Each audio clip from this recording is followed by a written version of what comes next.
السلام علیکم ورحمۃ اللہ وبرکاتہ۔ غالباً بحریہ کی تشکیل تک ہم پڑھ چکے تھے، فوجی نظام، صوبائی نظام، یہ معاملات ہم نے پڑھے تھے اللہ کے فضل سے۔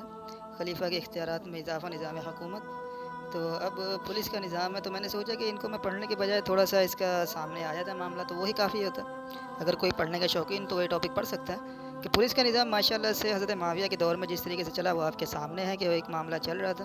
اس کے بعد دیوان البریہ، اس سے پہلے خبر رسائی اور ڈاک کی ترسیل کے لیے مملکت اسلامی میں کوئی باقاعدہ محکمہ نہ تھا۔ تو یہ بھی حضرت معاویہ کی ایک کاوش تھی جو انہوں نے اپنی خلافت میں، حکومت میں یہ معاملہ کیا۔ دیوان الخاتم، اس سے پہلے دفتروں میں سرکاری ریکارڈ کی نقل رکھنے کا کوئی بندوبست نہ تھا۔ ایک دفعہ ایک شخص نے جعل سازی کر کے 1 لاکھ کی جگہ 2 لاکھ وصول کر لیے۔ جب یہ بات امیر معاویہ کے علم میں آئی تو انہوں نے دیوان خاتم کے نام سے ایک محکمہ قائم کیا، وہ بھی آپ کے سامنے، اس میں ریکارڈ جمع کیے جاتے تھے سارے کے سارے۔ نئے شہروں کی تعمیر کا معاملہ بھی اس میں حضرت معاویہ کے دور میں شروع ہوا تھا۔ رفاع عامہ کے کام بھی ہوئے، جو روزمرہ کے معاملات ہوتے ہیں ان کے کاموں کو بھی ملحوظ خاطر رکھا گیا کہ وہ بھی کام کیے جائیں۔ اور غیر مسلموں سے حسن سلوک، حضرت عمر فاروق کے زمانے میں غیر مسلموں کے ساتھ برتاؤ کے لیے کچھ طریقے مقرر کیے گئے تھے، امیر معاویہ نے انہیں بدستور جاری رکھا۔ تمام وعدے جو ان سے کیے تھے ان کو پورا کیا جاتا اور ان کے جان و مال، عزت و آبرو محفوظ کی جاتی۔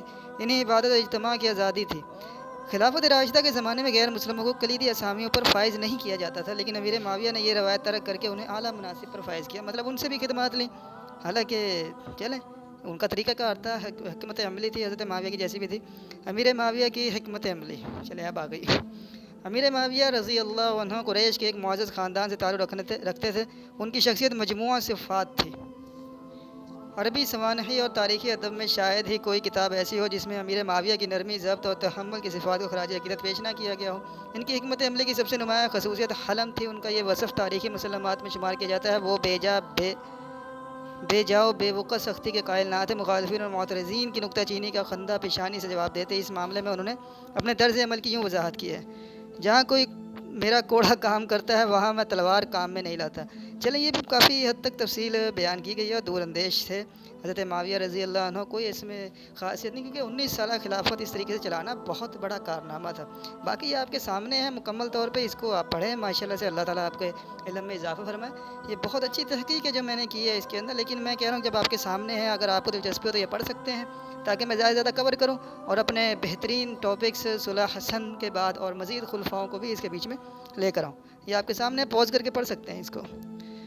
اس کے بعد سیرت و کردار، حضرت معاویہ کا سیرت و کردار۔ امیر معاویہ کا شمار اپنے زمانے کے 5 بڑے سیاست دانوں میں کیا جاتا تھا۔ ایک بار انہوں نے خود کہا کہ میں یہ نسبت زیاد کی تلوار کی اپنی زبان سے کہیں زیادہ ہمنوا اور حامی پیدا کیے۔ ان میں لوگوں کو متاثر کرنے کی بے پناہ صلاحیتیں موجود تھیں۔ اگرچہ وہ خلفۂ راشدین کی خصوصیات کے حامل تو نہ تھے، لیکن وہ ایک اعلیٰ درجہ کے حکمران ضرور تھے۔ تدبر، رائے اور سیاست دانی میں روسائے عرب میں سے کوئی بھی ان کا ہم پلہ نہ تھا۔ فصاحت و بلاغت میں بھی وہ یکتا تھے۔ اس کے علاوہ وہ ایک بہترین خطیب بھی تھے۔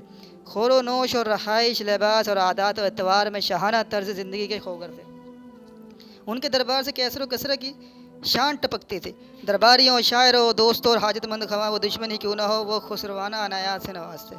باقی ایک بھی معاملات گزرتے رہے ان کے ماشاءاللہ سے۔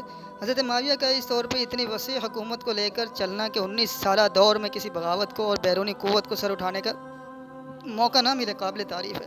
اور میں پھر آپ سے گزارش کرتا ہوں اس کو آپ پڑھیں، یہ پوز کر کے اس کو پڑھیں گے تو آپ کو ماشاءاللہ سے بہت فائدہ ہوگا۔ اور یہ میں نے حوالے لکھے نہیں، اگر میں ساتھ میں لکھ رہا ہوتا تو اس کے حوالے بھی موجود تھے کہ کون سی چیز میں کہاں سے لے رہا ہوں۔ یزید کی جانشینی، اب یہ یہاں پہ بابلہ آتا ہے پڑھنے والا کہ مغیرہ بن شعبہ نے 50 ہجری میں پہلی بار امیر معاویہ کے سامنے خلافت کو ان کے خاندان میں منتقل کرنے اور یزید کو ولی عہد مقرر کرنے کی تجویز پیش کی، اور کہا کہ عثمان کی شہادت کے بعد سے مسلمانوں میں جو اختلاف اور خون ریزی قائم ہوئی ہے وہ آپ کی نگاہوں کے سامنے ہے، اس لیے میری رائے میں یزید کی ولی عہدی کے بیعت لے کر اسے جانشین بنا دینا چاہیے، تاکہ جب آپ کا وقت آخر آئے تو مسلمانوں کے لیے ایک سہارا اور جانشین موجود ہو اور ان میں خون ریزی اور فتنہ و فساد پیدا نہ ہو۔ یہ امیر معاویہ کے دل کی آواز تھی، لیکن انہیں اس راہ میں پیش آنے والی مشکلات کا پورا احساس تھا۔ سیاسی نقطہ نظر سے ملک کے 3 طاقتور مرکز تھے اور امیر کی اس پر نگاہ تھی۔ کوفہ و بصرہ دنیاوی لحاظ سے اور حجاز مذہبی نقطہ نظر سے نہایت اہم مراکز تھے۔ مغیرہ نے فوراً تجویز پیش کی کہ کوفہ کی ذمہ داری مجھ پر رہی، بصرہ کے لیے زیاد کافی ہے، اور حجاز کی ذمہ داری مروان بن حکم کے سپرد کی جائے۔ کوفہ جو مغیرہ کے ماتحت تھا کہ ایک وفد کے امیر معاویہ کے سامنے باقاعدہ یزید کی نامزدگی کی تجویز پیش کر دی۔ اس وفد کی قیادی خود مغیرہ کے بیٹے موسیٰ نے کی۔ زیاد حاکم بصرہ کو جب امیر معاویہ کی رائے کا علم ہوا تو انہوں نے از خود کوئی معاملہ طے کرنے کے بجائے عبید بن کعب سے مشورہ کیا۔ زیاد کی رائے سے یزید کی نامزدگی کی وجہ سے بہت سے مسائل اور الجھنیں پیدا ہونے کا خدشہ تھا، لہٰذا اس معاملے میں عجلت موضوع نہ تھی۔ چنانچہ عبید نے زیاد کو تمام صورتحال سے آگاہ کیا اور اسے خلاف شرع حرکات سے باز رہنے کی تلقین کی۔ کہا جاتا ہے کہ یزید نے اس کے بعد اپنے کردار میں کافی اصلاح کر لی، لہٰذا بصرہ کا ایک وفد بھی امیر معاویہ کی خدمت میں حاضر ہوا اور یزید کی نامزدگی کی تجویز کو پسند فرمایا۔ حجاز کی نوعیت،